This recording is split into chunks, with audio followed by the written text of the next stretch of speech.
Grazie. Thank you so much, everyone. Na-surprise kasi ako Ginoo. Because of magdahos. Anyway, hindi ako mag-Tagalog. Bisayain ko na lang. Katilangin na lang muna. Na-surprise, really. Kasi ako kay, I wasn't expecting it. So, thank you so much. Thank you so much. So, thank you sa nag-organize.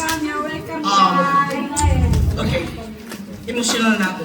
Tanan, pamilya, lahat ng mga kapamilya ko, I'm really happy.